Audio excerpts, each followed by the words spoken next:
આપ સર્વ જાણો છો તેમ જામનગર મહાનગરપાલિકાની સ્થાનિક સ્વરાજ્યની ચૂંટણીમાં ભારતીય જનતા પાર્ટીનો જ્વલંત વિજય થયો છે। કુલ 64માંથી 60 સીટ ભારતીય જનતા પાર્ટીના ફાળે ગઈ છે અને લોકોનો ખૂબ સારો જનપ્રતિસાદ મળ્યો છે।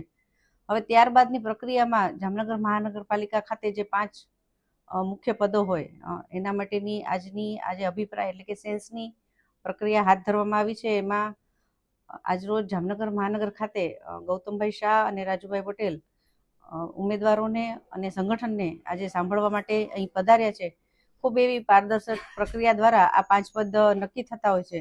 એટલે આજે ઉમેદવારોને સાંભળીને એમનો અભિપ્રાયો લઈ અને એક પેનલ અલગથી બનાવવામાં આવશે અને ત્યારબાદ આગળની પ્રક્રિયા પ્રદેશની સૂચના મુજબ હાથ ધરવામાં આવશે અને પ્રયાસ પણ એવો રહેશે કે જામનગર મહાનગરપાલિકા જે રીતે જામનગરનો વિકાસ કર્યો છે આવનારા દિવસોમાં પણ એ મુખ્ય પદો દ્વારા અવિરતપણે આ વિકાસની યાત્રા ચાલુ રહે અને લોકોને સેવામાં અમે ઉપયોગી થઈએ એવી આશા સાથે અસ્તુ ભારત માતા કી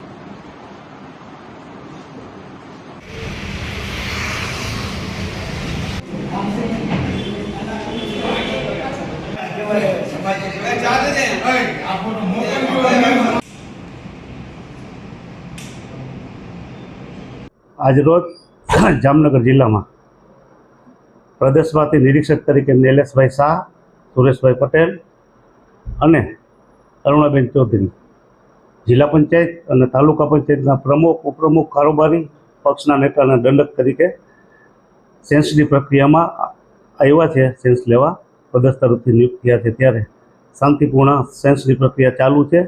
દાવેદારો પોતાની રજૂઆતોમાં કરી રહ્યા છે। જામનગર જિલ્લા પંચાયત સામાન્ય મહિલા છે।